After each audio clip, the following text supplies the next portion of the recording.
Cumprimentos, amados, com a paz do Senhor. Chegamos a mais uma videoaula da nossa revista de juvenis. Hoje estamos chegando à lição de número 10, Aproxima-se o finalzinho da nossa lição, desse trimestre. E hoje estaremos falando a respeito de Israel e Judá, a divisão do reino.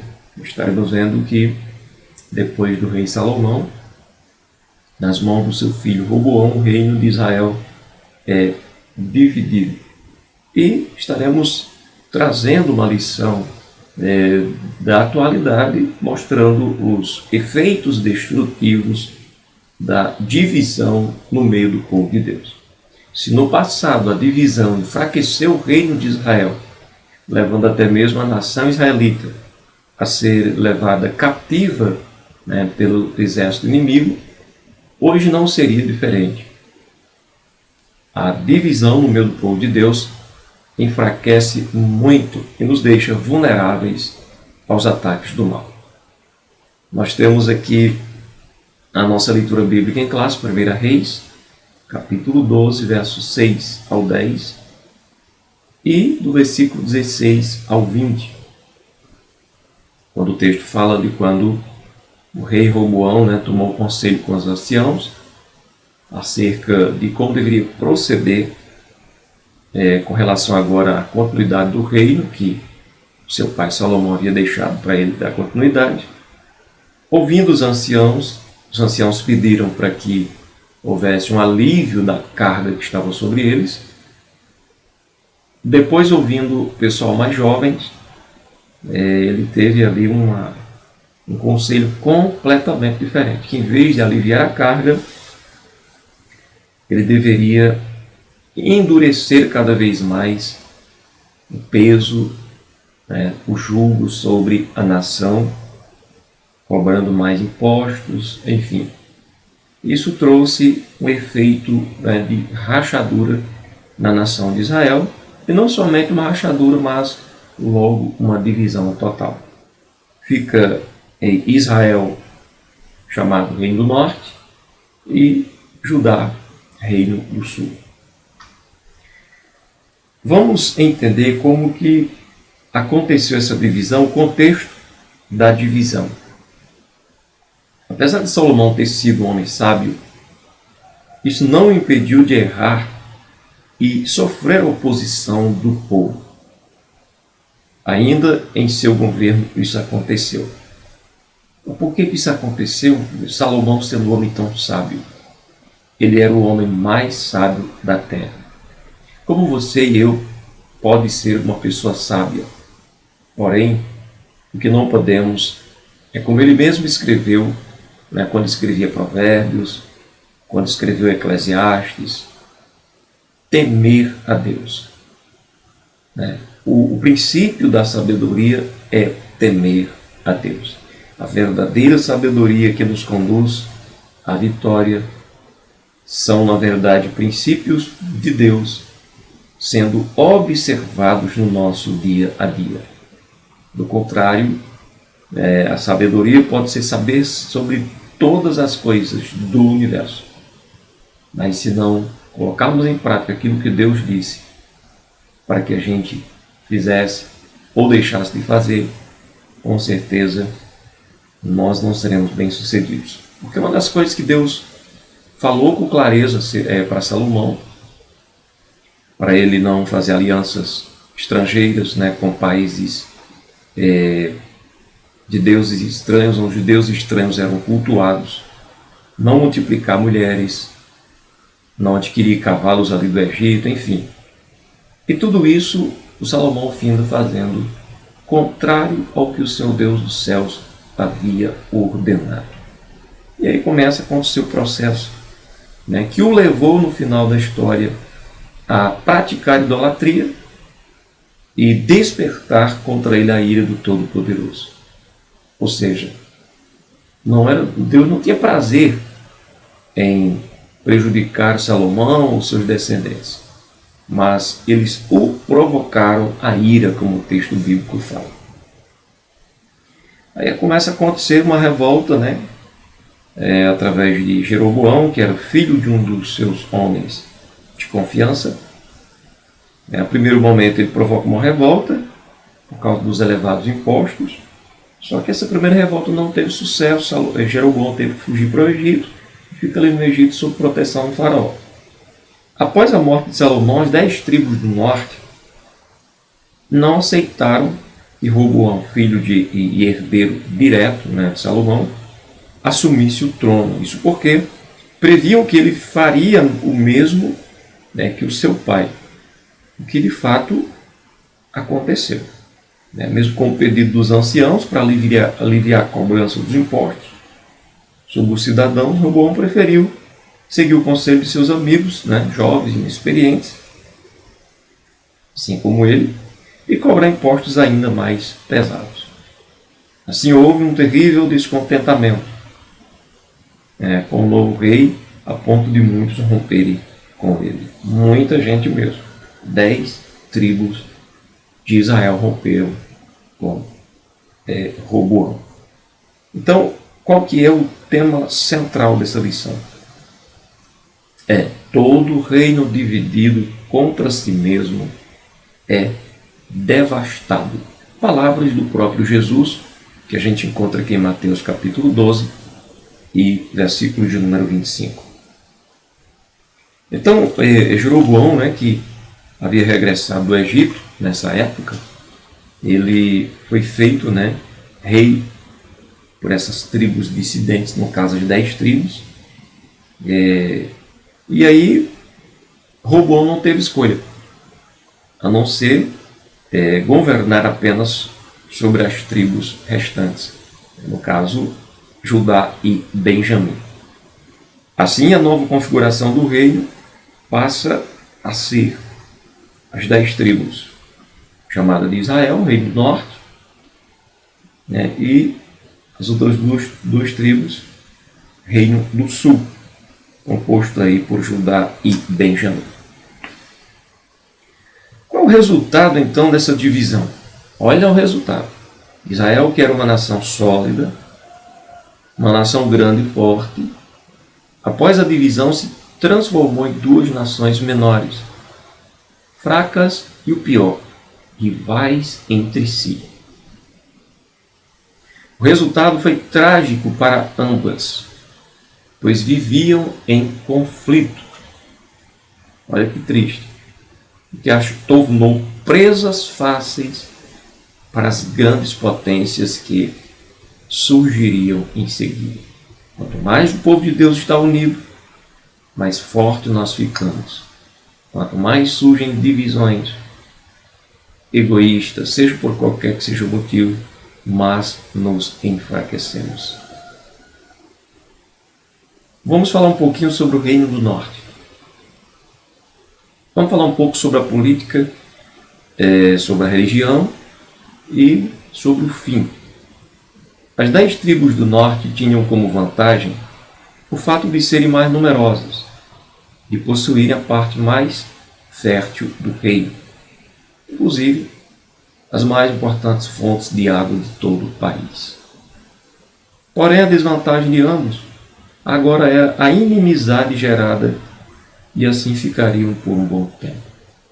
Jeroboão escolheu a cidade de Siquém para a capital, após cerca de 5 anos sob o comando do rei Omri.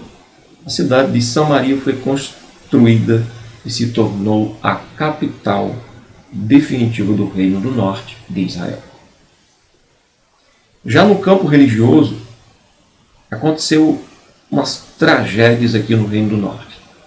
Jeroboão temia que o povo do norte se ajuntasse ao povo do sul, que é o povo de Judá, e viesse a unificar novamente o reino. Diante disso, que atitude ele toma? Não permite o povo ir adorar no templo, lá em Jerusalém, no Reino do Sul. Impediu completamente o povo de ter acesso. E em vez disso, o que ele faz? Manda construir 2 santuários. Um na cidade de Dan, outro em Betel, os quais eram completamente idólatras. Porque ele constrói esses santuários e ali coloca bezerros de ouro. Veja que a nação estava caminhando para a derrota, porque o Deus de Israel não é um Deus morto, mas um Deus vivo. Não é um Deus feito pelas mãos do homem, mas um Deus que fez as mãos do homem. Então o Reino do Norte, através da administração de Jeroboão, escolheu novas datas para os feriados religiosos e constituiu sacerdotes particulares que não eram da tribo de Levi. Estava completamente errada essa administração. Desta forma, o rei idólatra corrompeu toda a nação. Foi uma tragédia, para o Reino do Norte, o reinado de Jeroboão. Ficou conhecido como um símbolo, um sinônimo de desvio, como um sinônimo de idolatria. Mas qual o fim disso? Israel sempre se caracterizou por certa instabilidade política em seu território. Em 209 anos, houve 19 reis de diferentes dinastias, todos idólatras. Ocorreram vários golpes de Estado, assassinatos, traições. A situação ficou péssima quando Israel se aliou à Síria para destruir Judá. Olha que incrível isso. Incrível, mas assim, no sentido negativo, claro. Não incrível no sentido elogioso. Ele se alia ao inimigo para derrotar os seus irmãos. Entende? Porque por mais que houvesse ali uma divisão, mas o povo de Judá continuava sendo irmãos, do pessoal do norte. E Judá, por sua vez, tornou-se vassalo da Assíria para resistir aos ataques do norte. Ambos tomam direções erradas. O resultado foi que em 722 a.C., a Assíria varreu Israel do mapa, fazendo desaparecer a maior parte das 12 tribos. Olha, não dá certo fazer aliança com o adversário. Agora vamos falar rapidamente sobre o Reino do Sul. Quanto ao campo político do Reino do Sul, também possuía suas vantagens. Judá ficou com a cidade capital chamada Jerusalém, e também com o grandioso templo projetado por Davi e edificado por Salomão. Além disso, Judá ficou também com a tribo dos sacerdotes, no caso a tribo de Levi, e aí, portanto, manteve-se nas prescrições dadas por Deus por meio de Moisés por mais tempo. Outro ponto importante foi que Judá teve apenas uma dinastia, que foi a de Davi. Houve apenas um período em que não se sentou no trono de Davi. Houve apenas um período ali em que não se sentou ali alguém descendente realmente de Davi no seu trono. Foi quando Atalia subiu ao trono. Todavia, Joiada destronou ela, Atalia, e fez de Joás rei no seu lugar. Quanto ao campo religioso, Judá prosseguiu tendo muitos reis, alguns bons, tementes a Deus, outros nem tanto. Mesmo com Roboão, o povo aderiu à idolatria. Os reis que não temiam a Deus possuíam falsos profetas para profetizar aquilo que queriam. E assim desviaram também os sacerdotes, os levitas e todo o povo, até que Deus levantou a Babilônia para punir Judá. Aqui nós temos o seguinte: poderíamos dizer que Judá tinha algumas vantagens, como no caso, eles estavam com o templo. Mas, estando com o templo não é totalmente uma vantagem se você não estiver com o Deus do templo, com o Deus que mandou edificar o templo. Então, como o rei não tinha pulso firme contra a idolatria, ele finda levando o povo. O povo se desvia para a idolatria e o rei não faz nada. E aí o que acontece? A Babilônia vem, né, para punir a Judá. O outro detalhe interessante aqui é que os reis, eles não temiam a Deus, eles tinham profetas. Profetas para profetizar aquilo que queriam. Olha como isso é trágico. E assim desviaram, né? Assim eles desviaram a atenção do povo da presença de Deus para a idolatria. Nós estudamos na palavra de Deus e sabemos que as profecias, elas têm o objetivo de trazer edificação, de reunir o povo de Deus em torno do Deus Todo-Poderoso, de corrigir aquele que está errado. Isso as profecias que a gente vê os profetas fazendo no Antigo Testamento, repreendendo reis, chamando reis ao conserto, chamando nações ao conserto, né? Atraindo o povo à presença de Deus. Só que os falsos profetas, eles fazem o contrário. E trazendo para os dias atuais, não é diferente, meus irmãos. As falsas profecias prejudicam e muito o povo de Deus. É por isso que nós temos que correr para a palavra, viver um relacionamento com a palavra de Deus, escrita, né? A profecia escrita, a revelação de Deus escrita, para que a gente não venha cair, para que a gente não venha ser iludido, enganado por falsas profecias. Existem as verdadeiras profecias, mas o mundo está cheio de falsas profecias e a gente precisa estar atento e alerta, porque o nosso Deus é o mesmo de ontem e hoje, será o mesmo eternamente. O que acontece após tudo isso? No final das contas, o que acontece? Cativeiro. Após a destruição do reino do norte pelos assírios, a Babilônia ascendeu como grande potência.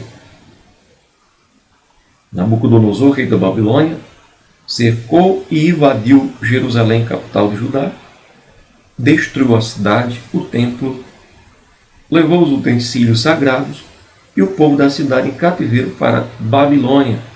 Isso em 586 a.C.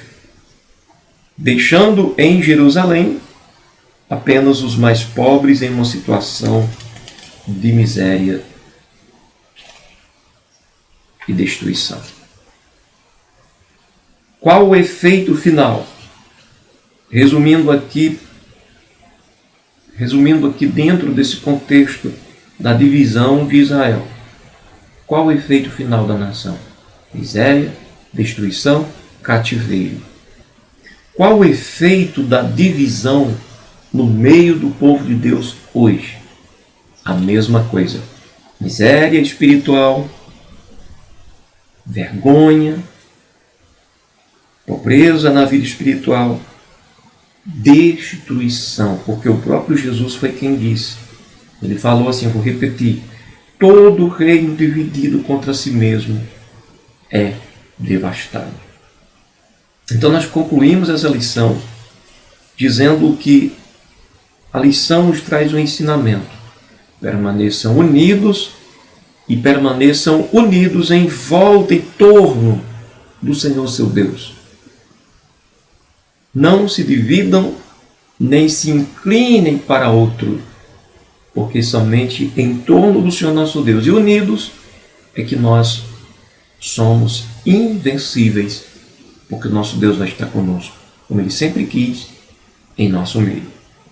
Concluímos dizendo que percebemos que o povo de Deus não se entendeu, dividiu-se e não resistiu aos ataques das nações vizinhas. Jesus rogou ao Pai, clamando pela unidade de seu povo. Ele disse assim: para que eles sejam um, como tu, ó Pai, o és em mim e eu em ti. Que também eles sejam um em nós, para que o mundo creia que tu me enviaste.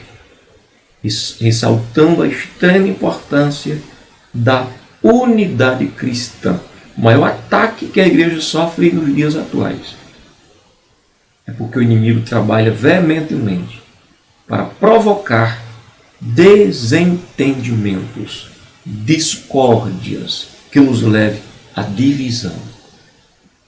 E aí um cristão dividido, revoltado, o que ele faz?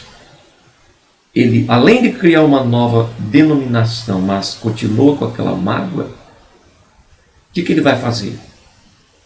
Hoje, diante da tecnologia, ele vai à rede social e vai desabafar.